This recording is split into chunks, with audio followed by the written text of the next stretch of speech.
Hi everyone, Quiveen here from the comfort of my kitchen. In today's video, we are going to talk about light pollution, dark skies, our view of the sky, my view of the sky, and we're going to start with a little bit of a correction.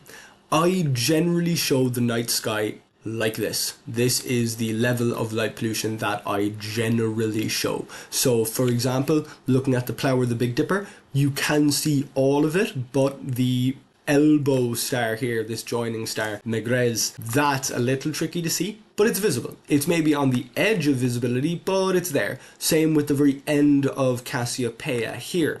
And it's true for a lot of the famous constellations that we'd see during wintertime, constellations like Orion that are very recognizable. Almost all of the important stars are visible. Maybe a couple are on the edge of visibility or hard to see. This view of the night sky is a level of light pollution, 5th level, Bartle class 5, and we can see that it'll come up here, Bartle class 5, a suburban sky. And I've often said on this channel that Cork City, where I base this view from, Cork City is a city, but we're not a particularly big city. We don't have that much light pollution. So what would be considered a suburban sky is still pretty accurate for us, or at least it was. Maybe the level of light pollution in Cork City has changed by a whole Bartle class in the 3 years that I have been making these videos. That is certainly not out of the question.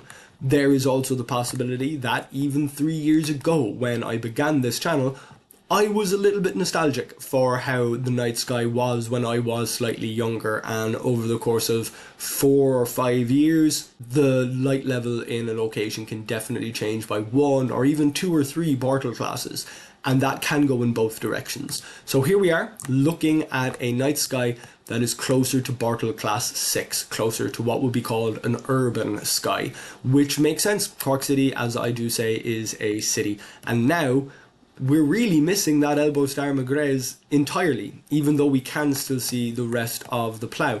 If we turn around the other way here, we'll see that it's the same for Cassiopeia. We're still seeing most of the W, but that final star is pretty much out of view. If we pull back to the winter sky, even though we're far from winter now, we're definitely getting into summer as we come through May, but here is the more familiar winter sky.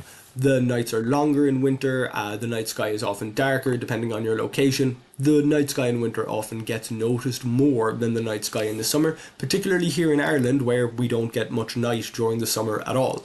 But here, looking at Orion, we really can't see Orion's sword, maybe the tip of it barely with averted vision. The pelt of the lion, what looks like a bow and arrow, being held out in front of Orion, definitely not visible here either. If we take a slightly closer look, now we're starting to see maybe the tip of the sword, a little bit of the club here, maybe one of the stars here in the bow, but this is a level 6 sky, and this is probably closer to the sky that Cork City currently actually has. We can see again here, missing the corner of the Plough, missing that little bit of Cassiopeia. The sky has changed. Generally, light pollution tends to go up. Places get more light polluted generally as time goes on rather than less. Although light pollution can be reduced as well. Light pollution has gone down in some places, areas that have specifically strove to reduce their light pollution. Those areas have reduced it. It is possible. The same way that we can add more lights, we can take some lights away or point them more intelligently. The same way we can waste electricity by shooting beams of light into the sky, we can save electricity by directing those lights down and into areas where they are more useful, areas that would need to be lit up anyway. This is, of course, a slightly worse view, but there are still plenty of areas around the world where the sky is better. And just about here, Bartle class 3, just about the edge of Bartle class 3, this isn't a level of light pollution that I talk about much either. I normally talk about Bartle class 1, Bartle class 2, the fantastic dark sky parks that are now quite rare, especially ones that are officially recognized. For example, the Ivra Peninsula, down around Cahersiveen in County Kerry, and the Wild Nephin wetlands, the national park in Mayo. These are areas where the night sky is even better than what I'm currently showing. But what I'm currently showing is definitely a lot better than the urban sky, definitely a lot better than the Cork City sky. And I was lucky enough to be on holidays recently in a more rural area where this kind of sky was visible. Not only was all of the plough visible, with that elbow star Megrez being quite clear, but the general shape of Ursa Major leaps out almost immediately. It's not a few faint stars that are difficult to spot or something you have to imagine. If we turn around just a little bit, those are the legs. This is the head of the bear. We can really see it. It's the same even with the Little Dipper. All of the Little Dipper is visible there, with the arc leading down to this kind of front area, not just the North Star Polaris. And we can see beyond that the W of Cassiopeia. We can see all of the W of Cassiopeia. All of it is there from one end to the other. It was a little bit in the past that I got to see this sky, so we'll come back a little bit to something a bit closer to the sky I saw. Something like this. The moon here isn't full. It is quite large, but it's not full. And the light of the moon is affecting our view of the sky. It's blocking out some of the stars. But for example, Corvus is nice and easy to see there, and we can still see all of the plough, those other stars in Ursa Major.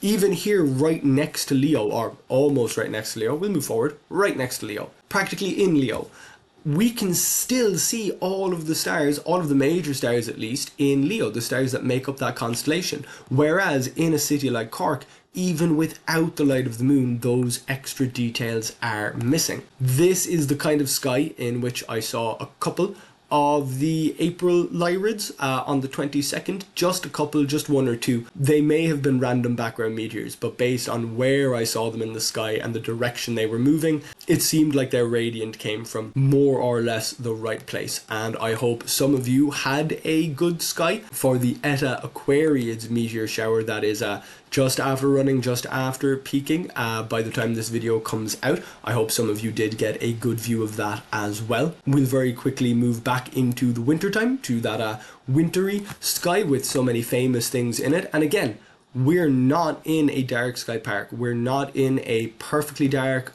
area free of all light pollution. The sky that I'm basing this on is a rural town, but a town, not a village, not a hamlet. It is a town with streetlights, and it's near some large urban areas. Just not as near to them as I am to Cork City. I'm in Cork City.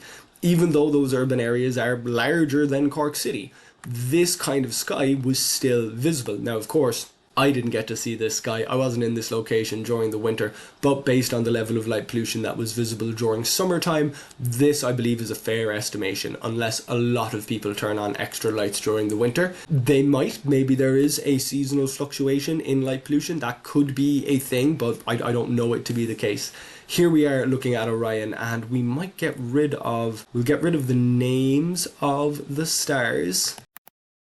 Just get rid of all the star labels, and we'll get rid of all the planet labels as well, just temporarily. So we can really just see what's in the sky. And not only can we clearly see Orion, we can see two stars in the belt. We can see part of that bow shape there. In fairness, the club is still a little bit tough to pick out. That's a tough area of Orion to see. But a full V shape of the Hyades, some of the Seven Sisters, I would say 5 to the naked eye, and that's great. 5 of the 7 sisters is certainly better than the 2 or 3 that we get to see here in Cork City. And adjusting for the view that we now have, it could just be 1 or 2. I will need to review that more honestly on the next clear night that I get a chance. But this kind of sky, not a perfect dark sky, not a protected park, just an area that's a bit more rural, a bit further from the large urban areas, it can still vastly improve what you can see, the range of things you can see. Scorpius is so much clearer here. It's almost more noticeable close to the horizon where we have that atmospheric extinction. That is making the stars close to the horizon fainter, but the sky is so much darker, we can still see them. We can still see a good bit of the shape of Sagittarius here, whereas in Cork City, that's pretty much invisible, and in many cities around the world. We're definitely seeing a faint glow of the Milky Way here, but that may be a little much, maybe a little more. That's probably a bit more accurate. The Milky Way just barely visible. Still a better sky than what we normally see here in Cork City. And I think, yeah, all of the stars that I made a big deal about them being visible, they still are visible. But that is just a little bit about light pollution, how it's changed, at least how I seem to have seen it change, the way the light pollution actually is now and how I will show it going forward. But also just that little bit of hope.